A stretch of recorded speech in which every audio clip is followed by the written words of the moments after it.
11 ವರ್ಷದ ಬಾಲಕ ತಂದೆಯಾಗಬಹುದೇ?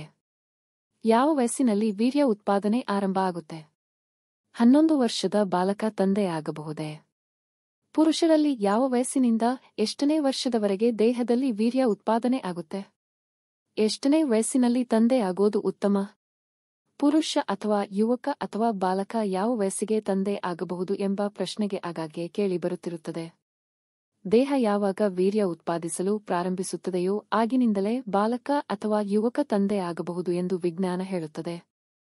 ವೀರ್ಯ ಉತ್ಪಾದನೆಯ ಪ್ರಾರಂಭವಾಗುವ ಸಮಯ ಎಲ್ಲರಲ್ಲಿಯೂ ಭಿನ್ನವಾಗಿರುತ್ತದೆ. ದೈಹಿಕ ಚಟುವಟಿಕೆ, ಆಹಾರ ಪದ್ಧತಿ ಸೇರಿದಂತೆ ಹಲವು ಅಂಶಗಳು ವೀರ್ಯ ಉತ್ಪಾದನೆ ಮೇಲೆ ಪರಿಣಾಮ ಬೀರುತ್ತವೆ ಎಂದು ಆರೋಗ್ಯ ತಜ್ಞರು ಹೇಳುತ್ತಾರೆ. ಸಾಮಾನ್ಯವಾಗಿ 11 ರಿಂದ 14 ವರ್ಷದೊಳಗೆ ದೇಹದಲ್ಲಿ ವೀರ್ಯ ಉತ್ಪಾದನೆಯಾಗಲು ಶುರುವಾಗುತ್ತದೆ. 11 ವರ್ಷದಲ್ಲೇ ಬಾಲ ತಂದೆಯಾಗಬಹುದು ಎಂದು ವಿಜ್ಞಾನ ಹೇಳುತ್ತದೆ. ಕೇರಳದಲ್ಲಿ 12 ವರ್ಷದ ಬಾಲಕನೋರ್ವ ಮಗುವಿನ ತಂದೆಯಾಗಿದ್ದನು. ಈ ಪ್ರಕರಣ ಸಾಕಷ್ಟು ಚರ್ಚೆಗೆ ಕಾರಣವಾಗಿತ್ತು. ಸದ್ಯ ಈ ಕೇಸ್ ನ್ಯಾಯಾಲಯದಲ್ಲಿದೆ. 25 ವಯಸ್ಸಿಗಿಂತ ಮೊದಲು ತಂದೆಯಾಗಬಾರದ?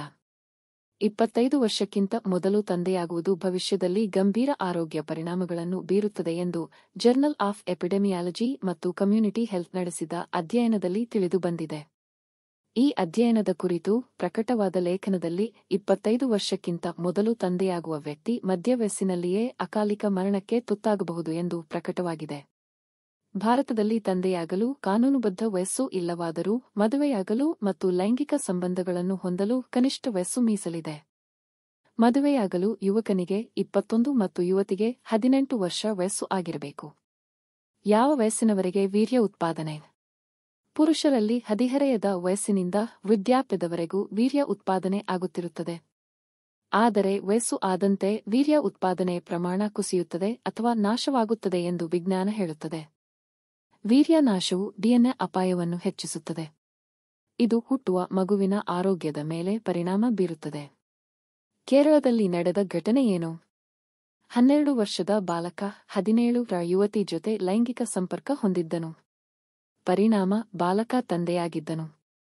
ಈ ಪ್ರಕರಣದಲ್ಲಿ ಇಬ್ಬರು ಅಪ್ರಾಪ್ತರು. ಆರಂಭದಲ್ಲಿ 12ನೇ ವಯಸ್ಸಿನಲ್ಲಿ ಹುಡುಗ ತಂದೆ ಆಗಬಹುದೇ ಎಂಬ ಪ್ರಶ್ನೆಯೊಂದು ಮೂಡಿತ್ತು. ನಂತರ ನಡೆದ ಡಿಎನ್ಎ ಪರೀಕ್ಷೆಯಲ್ಲಿ ಬಾಲಕನೇ ಮಗುವಿನ ತಂದೆ ಎಂದು ಸಾಬೀತಾಗಿತ್ತು. ಕೊನೆಗೆ ಇಬ್ಬರ ವಿರುದ್ಧವೂ ಪ್ರಕರಣ ದಾಖಲಾಗಿತ್ತು. ವಿದೇಶಗಳಲ್ಲಿ ಇಂತಹ ಸುದ್ದಿಗಳು ವರದಿಯಾಗುತ್ತಿರುತ್ತವೆ. ವೈದ್ಯರ ಅಭಿಪ್ರಾಯ ಏನು? ಕೇರಳದ ಪ್ರಕರಣ ಮುನ್ನೆಲೆ ಬಂದಾಗ ತಿರುವನಂತಪುರ ವೈದ್ಯಕೀಯ ಕಾಲೇಜಿನ ಎಂಡೋಕ್ರಿನಾಲಜಿ ಡಿಪಾರ್ಟ್ಮೆಂಟ್ ವಿಭಾಗದ ಮುಖ್ಯಸ್ಥರಾದ ಡಾ ಪಿ.ಕೆ. ಜಬ್ಬಾರ್ ಈ ವಯಸ್ಸಿನಲ್ಲಿ ತಂದೆಯಾಗಲು ಸಾಧ್ಯ ಎಂದು ಹೇಳಿದ್ದರು. ಸಾಮಾನ್ಯವಾಗಿ 12 ರಿಂದ 14ನೇ ವಯಸ್ಸಿನಲ್ಲಿ ಮಕ್ಕಳು ಪ್ರಬುದ್ಧತೆಯ ಹಂತಕ್ಕೆ ತಲುಪುತ್ತಾರೆ. ಇದು ಕೆಲವರಲ್ಲಿ ಮುಂಚಿತವಾಗಿ ಸಂಭವಿಸಬಹುದು. ಜೈವಿಕವಾಗಿ 20 ರಿಂದ 30 ವರ್ಷ ವಯಸ್ಸಿನವರು ತಂದೆಯಾಗಲು ಉತ್ತಮ ವಯಸ್ಸು ಎಂದು ತಮ್ಮ ಅಭಿಪ್ರಾಯವನ್ನು ವ್ಯಕ್ತಪಡಿಸಿದರು.